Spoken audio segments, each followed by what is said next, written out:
ये प्रतियोगिता दर्पण मैगजीन में कुछ एमसीक्यू दे रखे थे जो मुझे लगता है कि अभी जो एग्ज़ाम होने जा रहे हैं उन एग्ज़ाम के लिए काफ़ी इंपॉर्टेंट हो सकते हैं। तो इन्हें हम स्टार्टिंग से देखेंगे। तो चलिए स्टार्ट करते हैं। तो इसमें पहला ही क्वेश्चन है कि 26 जुलाई 2023 को लोकसभा में केंद्र की नरेंद्र मोदी सरकार के विरुद्ध अविश्वास प्रस्ताव पेश किया गया है। अब इस बारे में निम्नलिखित कथनों पर विचार कीजिए। अब ये देख लेते हैं कि सही पूछ रहा है गलत पूछ रहा है। तो कह रहा है कि निम्नलिखित कथनों में से कौन सा कथन सही है ये आपको बताना है। तो पहला है कि अविश्वास प्रस्ताव का उल्लेख भारतीय संविधान के अनुच्छेद 75 में किया गया है। तो कितने स्टेटमेंट इसमें ठीक है आपको बताना है। तो पहला है अविश्वास प्रस्ताव का उल्लेख भारतीय संविधान के अनुच्छेद 75 में किया गया है, ये स्टेटमेंट ठीक है। दूसरा है अविश्वास प्रस्ताव केवल लोकसभा के नियम 198 के तहत किसी सदस्य द्वारा पेश किया जा सकता है, दूसरा स्टेटमेंट ठीक है। तीसरा, लोकसभा में पेश अविश्वास प्रस्ताव को कम से कम 50 सांसदों की सहमति होनी चाहिए, ये बात भी ठीक है। चौथा स्टेटमेंट है सरकार के विरुद्ध अविश्वास प्रस्ताव पर चर्चा में लोकसभा एवं राज्यसभा दोनों सदनों के सदस्य भाग लेते हैं, ये बात गलत है। इसमें जब अविश्वास प्रस्ताव लाया जाता है तो केवल लोकसभा के सदस्य भाग लेते हैं। तो इसमें 3 स्टेटमेंट ठीक है और एक स्टेटमेंट जो है गलत है। क्लियर है, चलिए आगे बढ़ते हैं। नेक्स्ट है कि ट्विटर के लोगों में उड़ती चिड़िया के स्थान पर जुलाई 2023 में निम्नलिखित में से कौन सा प्रतीक लगाया गया है। तो अब उड़ती चिड़िया के स्थान पर यहाँ पे ये एक्स लगा दिया गया है। चलिए नेक्स्ट है, जुलाई 2023 में समाचारों की सुर्खियों में रहे भारत मंडपम का संबंध निम्नलिखित में से किससे है। तो आपने देखा होगा हमने एक शॉर्ट वीडियो भी डाली थी, वो मंडप बनाया गया है कहाँ पे, प्रगति मैदान में। तो नई दिल्ली में स्थित प्रगति मैदान में विकसित भारत व्यापार ये प्रोन्नयन संगठन परिसर में निर्मित एकीकृत प्रदर्शनी सह कन्वेंशन केंद्रीय बनाया गया है। क्लियर, कहाँ पे, नई दिल्ली में बनाया गया है भारत मंडप के नाम से। नेक्स्ट है क्वेश्चन नंबर 4 है G20 राष्ट्रों के आपदा जोखिम में कमी लाने पर कार्यवाही समूह की बैठक में आपदाओं के जोखिम को कम करने के लिए अपनाए जाने वाले उपायों में से किन उपायों पर सहमति बनी है। तो देखिए इनमें सहमति बनी है समय से पहले चेतावनी प्रणालियों का वैश्विक आच्छादन, इस पर सहमति बन गई है। आपदा एवं जलवायु नम्य आधार संरचना, इस पर बन गई है। तीसरा है आपदा जोखिम को कम करने के लिए वित्तीय फ्रेमवर्क, इस पर सहमति बन गई है। और चौथा है आपदा अनुक्रिया प्रणाली, इस पर सहमति बन गई है। और पांचवा है आपदा जोखिम में कमी लाने के लिए उपागम आधारित इकोसिस्टम, तो इस पर सहमति बन गई है, यानी कि इन पर सब पर सहमति बन गई है। तो नेक्स्ट क्वेश्चन है क्वेश्चन नंबर 5, निम्नलिखित कथनों पर विचार कीजिए, उनमें से उपयुक्त में से कौन सा कथन सही है आपको बताना है। क्वेश्चन नंबर 5 में तो पहला है जुलाई 2023 के मध्य में अंतर्राष्ट्रीय बाजार में चावल की कीमतें उच्च स्तर पर रही थी। दूसरा स्टेटमेंट है कि भारत पिछले कुछ समय से विश्व में चावल का शीर्ष निर्यातक रहा है और इसकी हिस्सेदारी 40% के लगभग है। तो ये दोनों बातें ठीक हैं। चलिए आगे चलते हैं। क्वेश्चन नंबर 6 है एयर एशिया इंडिया अब किस ब्रांड नाम से अपनी सेवाएं प्रदान करता है। तो किस नाम से करता है, ये करता है एयर इंडिया एक्सप्रेस के नाम से सेवाएं प्रदान करता है। नेक्स्ट है समाचारों में सुर्खियों में रहा क्षितिज 2047 यानी कि होरिजन 2047 का संबंध निम्नलिखित में से किससे है। तो इसका संबंध किससे है, भारत और फ्रांस के बीच रणनीतिक साझेदारी से इसका संबंध है। नेक्स्ट क्वेश्चन है संसद द्वारा पारित सिनेमेटोग्राफ संशोधन विधेयक 2023 में फिल्मों के चोरी छुपे प्रदर्शन के लिए प्रावधानित दंड में क्या शामिल किया गया है। तो इसमें देखिए कम से कम 3 माह तथा अधिकतम 3 वर्ष की सजा का प्रावधान किया गया है। और दूसरा है फिल्मों की सकल निर्माण लागत का 5% लेकिन रुपये 3 लाख से कम तक जुर्माना लगाया जा सकता है। तो दोनों बातें ठीक हैं। चलिए आगे बढ़ते हैं। अब क्वेश्चन नंबर 9 है 1 अगस्त 2023 को प्रधानमंत्री नरेंद्र मोदी को पुणे में लोकमान्य तिलक राष्ट्रीय पुरस्कार से सम्मानित किया गया है। इससे यह पुरस्कार निम्नलिखित में से किस विभूति को प्राप्त हो चुका है, मतलब अब तक ये करें इससे पूर्व यह किसे किसे प्राप्त हो चुका है। तो ये पहले देखिए इंदिरा गांधी को मिल चुका है, अटल बिहारी वाजपेयी को, मनमोहन सिंह को और प्रणब मुखर्जी को, यानी कि इनमें सबको ये मिल चुका है। नेक्स्ट चलते हैं समाचारों की सुर्खियों में रहा जलदोष के बारे में निम्नलिखित में से कौन सा कथन ठीक है। तो ये क्या है, देखिए जलाशयों में जलीय खरपतवार और तैरते कचरे को निकालने वाला एक एयरबोट है। तो पहला इसमें ठीक है। नेक्स्ट चलते हैं क्वेश्चन नंबर 11 है कि क्यू प्लेन के बारे में निम्नलिखित में से कौन सा कथन सत्य है। तो क्यू प्लेन क्या है, ये मानव रहित हवाई वाहन है, यानी कि यूएवी है। ये क्या नाम है, क्यू प्लेन। चलिए क्वेश्चन नंबर 12 है निम्नलिखित में से किस शहर में 3 अगस्त 2023 को शून्य छाया दिवस देखा गया है। तो ये कहाँ पर देखा गया था, ये देखा गया था आपके हैदराबाद में। नेक्स्ट है क्वेश्चन नंबर 13 है 5 अगस्त 2023 को की स्थिति के अनुसार भारत में केंद्र सरकार के कितने सार्वजनिक उपक्रमों को महारत्न कंपनी का दर्जा दे दिया गया है? तो आप सभी जानते हैं कि 13 को दर्जा मिल चुका है। चलिए नेक्स्ट चलते हैं। क्वेश्चन नंबर 14 है 5 अगस्त 2023 की स्थिति के अनुसार देश में नवरत्न कंपनियों का दर्जा प्राप्त केंद्रीय सार्वजनिक उपक्रमों की संख्या कितनी हो गई है? अभी हमने ये देखा था महारत्न, अब देखते हैं नवरत्न। तो महारत्न और नवरत्न दोनों 13-13 हैं। नेक्स्ट चलते हैं। कौन सा सार्वजनिक उपक्रम नवरत्न सामूहिक कंपनी में नहीं है? तो कौन नहीं है? ये महानगर टेलीफोन निगम लिमिटेड, ये नहीं है, बाकी ये तीनों हैं। तो इसका पहला आंसर आ जाता है। चलिए नेक्स्ट है। समाचारों की सुर्खियों में रहा LK99 निम्नलिखित में से क्या है? तो ये क्या है? LK99 है कमरे के तापमान पर एक सुपर क्वांटिंग पदार्थ।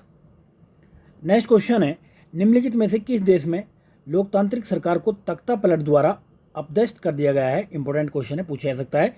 तो कहाँ पर? ये नाइजर में किया गया है। कहाँ पर? नाइजर में किया गया है। तो नाइजर के राष्ट्रपति कौन थे? नाइजर के राष्ट्रपति मोहम्मद बेजूम। क्वेश्चन नंबर 18 है निम्नलिखित में से किस उत्पाद को अगस्त 2023 में GI टैग प्रदान किया गया है? तो कौन से को प्रदान किया गया है? क्वेश्चन नंबर 18 है। तो देखिए जलेसर के घुंघरू और ये घंटे को मिला है, और आगरा का चमड़े का जूता इन्हें मिला है। तो इन दोनों को मिला था। चलिए नेक्स्ट चलते हैं। क्वेश्चन नंबर 19 है 8 अगस्त 2023 का दिन कुछ समय के लिए राज्यसभा का ऐतिहासिक दिन रहा, ऐसा निम्नलिखित में से किस कारण रहा? ये बताना है आपको। तो किस कारण से रहा था? कि राज्यसभा के सभापति के आसन पर राज्यसभा में वक्ता और सदन के बैल मेज पर सभी अधिकारी महिलाएं थी उस दिन। दूसरा, श्रीमती फॉगनोन कोंडयाक राज्यसभा की अध्यक्षता कर रही थी। कौन? श्रीमती फॉगनोन कोंडयाक। तीसरा है राज्यसभा सांसद श्रीमती ममता मोहंता भाषण दे रही थी। और चौथा है सदन के बैल की मेज पर सभी अधिकारी महिलाएं थी। ये चारों बातें ठीक हैं।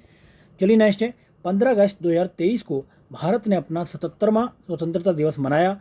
निम्नलिखित में से कौन सा देश 15 अगस्त को ही अपना स्वतंत्रता दिवस मनाता है? ये आपको बताना है। तो कौन कौन से देश हैं? तो देखिए पहला देश उत्तरी कोरिया एवं दक्षिण कोरिया बनाते हैं। दूसरा कांगो गणराज्य, तीसरा बहरीन और चौथा ये लिस्टेनस्टीन। तो ये चारों देश जो है 15 अगस्त को अपना स्वतंत्रता दिवस मनाते हैं। तो इसका आंसर आ जाएगा डी। चलिए नेक्स्ट चलते हैं। भारतीय नौसेना में अगस्त 2023 में किस देश के साथ द्विपक्षीय अभ्यास जायद तलवार में हिस्सा लिया है? तो किसके साथ लिया था ये जायद तलवार में हिस्सा? तो ये लिया था संयुक्त अरब अमीरात के साथ में। चलिए नेक्स्ट चलते हैं। अविश्वास प्रस्ताव के बारे में निम्नलिखित कथनों पर विचार कीजिए। क्वेश्चन नंबर 22 है। अब कौन सा कथन सही है आपको बताना है। तो सरकार के विरुद्ध अविश्वास प्रस्ताव केवल लोकसभा में ही लाया जा सकता है। पहली बात ठीक है। दूसरा, सरकार के विरुद्ध अविश्वास प्रस्ताव केवल राज्यसभा में लाया जा सकता है। तीसरा है राष्ट्रपति की पूर्वानुमति से सरकार के विरुद्ध अविश्वास प्रस्ताव संसद के किसी भी सदन में लाया जा सकता है। तो देखिए इसमें केवल पहला आंसर है। चलिए नेक्स्ट है। चंद्रमा मिशनों के बारे में आपको बताना है। क्वेश्चन नंबर 23 है।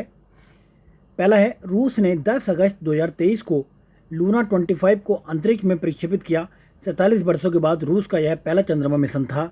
तो ये भाई साहब गलत है, ये बीच में नष्ट हो गया था। तो पहला जिसमें आएगा वो गलत हो जाएगा। दूसरा है लूना 25 तथा चंद्रयान 3 23 अगस्त 2023 को एक साथ उतारे गए थे। क्या ये बात ठीक है? तो ये जब एक साथ मतलब उतरे नहीं, बीच में नष्ट हो गए, तो कहाँ से उतरे जाएंगे एक साथ में? दूसरा वाला भी गलत है।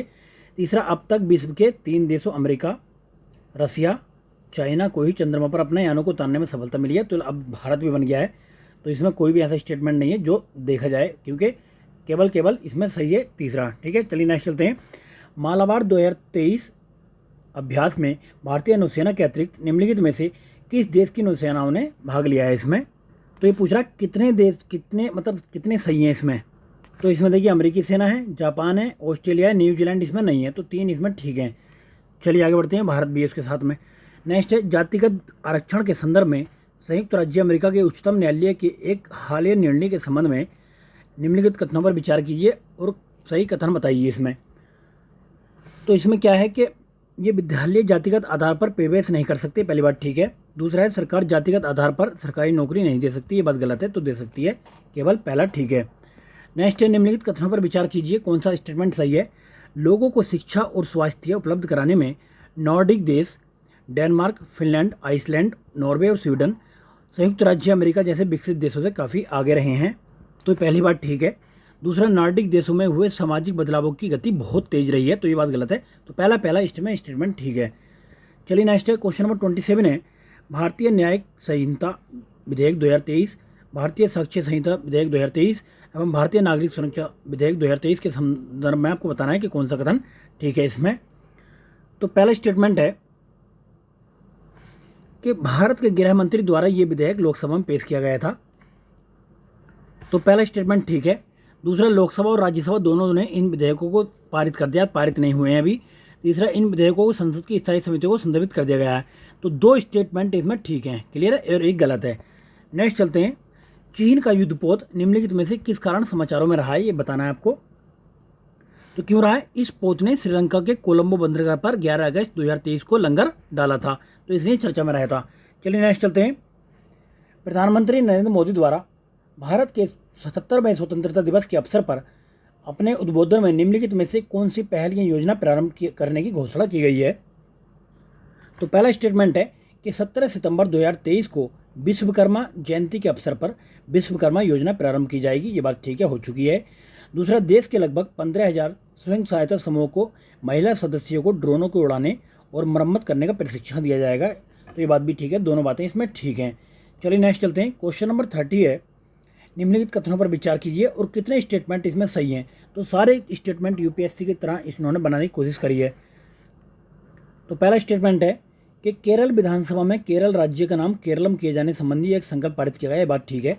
दूसरा, किसी राज्य एवं शहर का नाम संशोधन करने के लिए संविधान संशोधन की आवश्यकता होती है। देखिए, केवल राज्य का नाम संशोधन करने के लिए इसकी संविधान संशोधन की जरूरत पड़ती है, शहर के लिए नहीं जरूरत पड़ती है। दूसरा स्टेटमेंट गलत है। तीसरा, 1955 के अधिनियम संशोधन द्वारा नवीन राज्यों संघ शासित प्रदेशों के गठन हेतु कानून बनाने का अधिकार संसद के पास है, तो 2 स्टेटमेंट ठीक है, एक स्टेटमेंट गलत है, तो इसका आंसर बी आ जाता है। नेक्स्ट चलते हैं, क्वेश्चन नंबर 31 है, हवाना परिलक्षण यानी कि हवाना सिंड्रोम के बारे में निम्नलिखित में से कौन सा कथन असत्य है, आपको बताना है। तो कौन सा? भारत इस प्रकार के लक्षणों से युक्त कोई रोगी नहीं देख पाया, तो ये बात गलत है। चलिए नेक्स्ट चलते हैं, क्वेश्चन नंबर 32 है कि स्पॉन्ज सिटीज़ यानी कि स्पॉन्ज सिटीज़ पहल किस देश में प्रारंभ की गई है, ये आपको बताना है। तो ये कहाँ पे प्रारंभ की है? ये चाइना में प्रारंभ की गई है।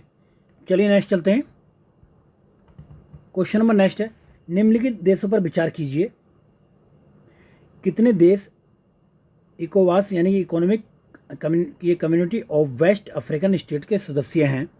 तो इसमें देखिए, घाना हो गया, लाइबेरिया, नाइजीरिया, टोगो, ये सबके सब इसके सदस्य हैं। नेक्स्ट क्वेश्चन चलते हैं, निम्नलिखित में से किस कारण से माउई समाचारों की सुर्खियों में था, ये आपको बताना है। तो किस कारण से? जंगलों में लगी आग हवाई द्वीप समूह के माउई द्वीप में फैल गई थी, जिसमें लगभग 100 लोग मारे गए थे। तो आपको पूछा जा सकता है माउई कहाँ पर है, ये हवाई द्वीप में स्थित है। नेक्स्ट है, BPAL का संबंध निम्नलिखित में से किससे है? तो इसका संबंध है मल्टी ड्रग प्रतिरोधी तपेदिक के उपचार से। नेक्स्ट क्वेश्चन है, क्वेश्चन नंबर 36, बेपी कोलंबो मिशन निम्नलिखित में से कौन सी एजेंसी शामिल है इसमें 36 में? तो इसमें देखिए, यूरोपियन एजेंसी शामिल है और जापान एरोस्पेस एक्सप्लोरेशन एजेंसी, ये दोनों एजेंसियाँ इसमें शामिल हैं। नेक्स्ट क्वेश्चन चलते हैं 37, राष्ट्रपति द्रौपदी मुर्मू द्वारा 17 अगस्त 2023 को भारतीय नौसेना के लिए INS विंध्यागिरी का जलावतरण किया गया है, इसके बारे में कौन सा कथन असत्य है, आपको बताना है।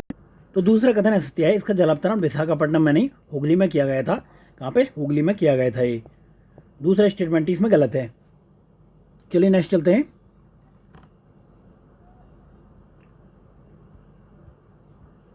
क्वेश्चन नंबर 38 है, PM विश्वकर्मा के बारे में निम्नलिखित में विचार कीजिए। तो पहला स्टेटमेंट है, इसमें कितने कथन सही है बताना है। केंद्रीय क्षेत्र की PM विश्वकर्मा योजना को 16 अगस्त 2023 को मंत्रिमंडल की आर्थिक मामलों की समिति द्वारा मंजूरी दे दी गई है। पहला स्टेटमेंट, इस योजना के क्रियान्वयन की अवधि 5 वर्ष है, यानी कि 2023-24 से 27-28 तक रखी गई है। दूसरा स्टेटमेंट ठीक है। तीसरा, इस योजना पर कुल व्यय 13,000 करोड़ रुपये रखा गया है, ये बात भी ठीक है। चौथा, इस योजना में गुरु शिष्य परंपरा अथवा पारंपरिक दस्तकारी कौशल पर आधारित है। चौथा बात भी ठीक है, तो चारों बातें इसमें ठीक हो जाती हैं। नेक्स्ट है, PM विश्वकर्मा योजना के बारे में निम्नलिखित में से कौन सा कथन सही नहीं है। तो चौथा स्टेटमेंट ठीक नहीं है, इसमें केवल ग्रामीण क्षेत्रों के दस्तकार शामिल नहीं होंगे। ठीक है, चलिए नेक्स्ट चलते हैं। पीएम ई बस सेवा के बारे में आपको बताना है कौन सा कथन सही है। तो देखिए, पहला स्टेटमेंट है पीएम ई बस को 16 अगस्त 2023 को केंद्रीय मंत्रिमंडल द्वारा अनुमोदन प्रदान कर दिया गया है। दूसरा, इस योजना के अंतर्गत देश के ऐसे सभी शहर आच्छादित होंगे जिनकी जनसंख्या 2011 जनगणना में 3 लाख या उससे अधिक थी, ये बात भी ठीक है। तीसरा, संघ शासित क्षेत्रों, पूर्वोत्तर राज्यों तथा पर्वतीय राज्यों की राजधानियां भी इस योजना में शामिल हैं, ये बात भी ठीक है। 57,613 करोड़ रुपए की लागत से 10,000 ई बसें शहरों में संचालित की जाएंगी, ये चारों बातें ठीक हैं। अब कुछ क्वेश्चन देख लेते हैं। उद्योग, व्यापार व बैंकिंग ये सेक्टर से रहे हुए हैं। तो इसमें पहला ही है कि देश में बहुआयामी निर्धनता के संबंध में एक ताज़ा रिपोर्ट किसके द्वारा जुलाई 2023 में जारी की गई है। किसको, पॉवर्टी को लेकर ये किसके द्वारा जारी की गई है, तो ये नीति आयोग द्वारा जारी की गई है। नेक्स्ट क्वेश्चन है, बहुआयामी निर्धनता पर उपयुक्त रिपोर्ट 2019-21 में देश में कितने प्रतिशत जनसंख्या बहुआयामी दृष्टि से निर्धन बताई गई है, तो कितने परसेंट है, तो ये है 15% जनसंख्या, लगभग 15% है। नेक्स्ट है तीसरा, भारतीय नौसेना के लिए 5 फ्लीट स्पोर्ट यानी कि शिप्स FSSS के निर्माण के लिए देश के ही निम्नलिखित में से किस कंपनी के साथ अनुबंध रक्षा मंत्रालय द्वारा अगस्त 2023 में किया गया है। मतलब एक अनुबंध किया गया रक्षा मंत्रालय द्वारा, तो किसके साथ में किया गया है, तो ये किया गया है हिंदुस्तान शिपयार्ड लिमिटेड के साथ। नेक्स्ट है, नीति आयोग के निर्यात तैयारी सूचकांक यानी कि EPI 2022 की दृष्टि से किस राज्य के निर्यात तैयारी मामले में शीर्ष स्थान प्राप्त किया है, तो कौन सा राज्य है, उसने तमिलनाडु ने प्राप्त किया है।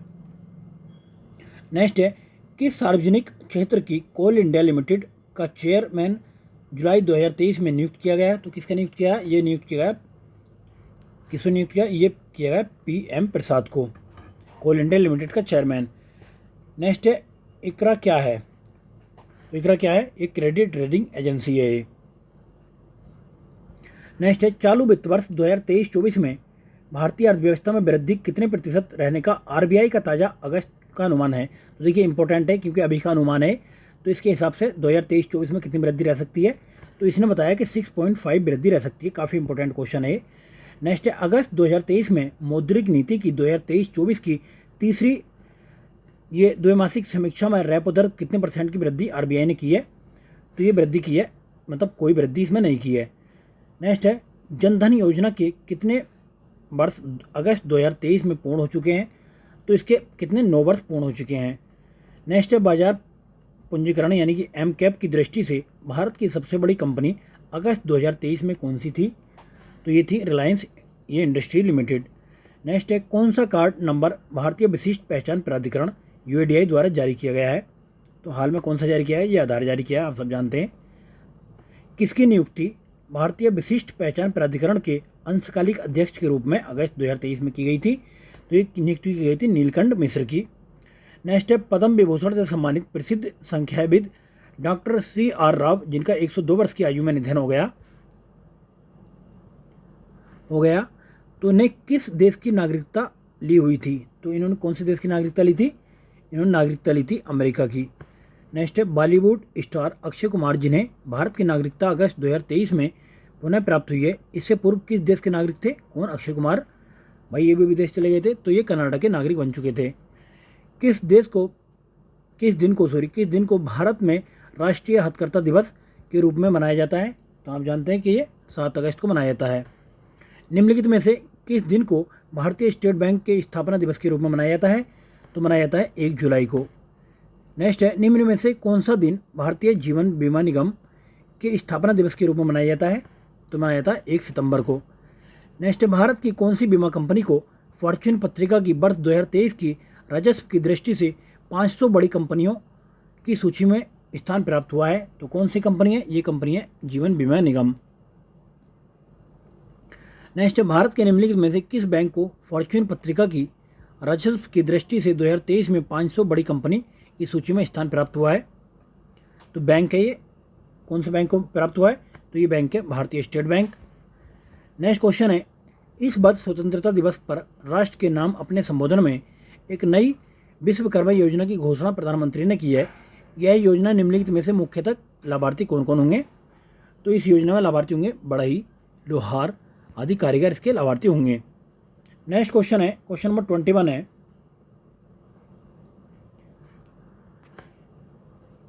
निम्नलिखित में से किस योजना को वित्तीय समावेशन पर राष्ट्रीय मिशन के रूप में जाना जाता है?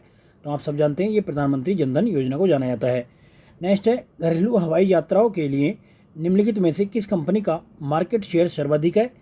तो किसका? इंडिगो का मार्केट शेयर सर्वाधिक है। राजस्व की दृष्टि से विश्व की 500 बड़ी कंपनियों की फॉर्च्यून पत्रिका की वर्ष 2023 की सूची में शीर्ष स्थान किस कंपनी को मिला है? तो इसमें शीर्ष स्थान मिला है वालमार्ट को, अमेरिकी कंपनी है।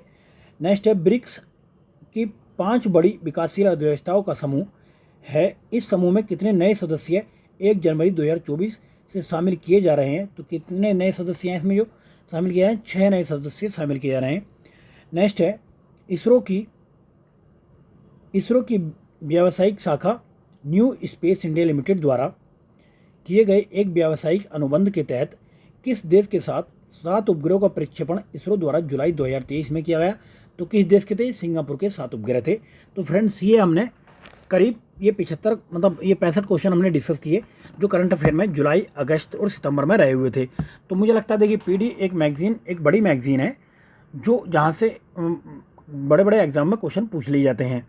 क्लियर है? तो मुझे लगता है कि बिहार लोक सेवा आयोग का एग्जाम हो, चाहे वो राजस्थान लोक सेवा आयोग का एग्जाम हो, या यूपी का पैट का एग्जाम हो, ARO का एग्जाम हो, तो हो सकता है यहाँ से कुछ क्वेश्चन पूछ ली जाएँ। तो इसलिए आप इसको देखें और कुछ चीज़ें आप याद नहीं रख सकते हैं उनको एक पेज में नोट कर लें, जिससे बार बार देखने की जरूरत ना पड़े। क्लियर है? या फिर बाद में अगर देखें तो आप 2 की स्पीड पे इसको करके देख सकते हैं आप। तो इससे आपका इजीली रिवीजन हो जाएगा और आपको 2-4 क्वेश्चन यहाँ से मिलने के पूरी चांसेस हैं। तो चलिए फ्रेंड, बहुत बहुत धन्यवाद वीडियो देखने के लिए। ठीक है, बाय बाय।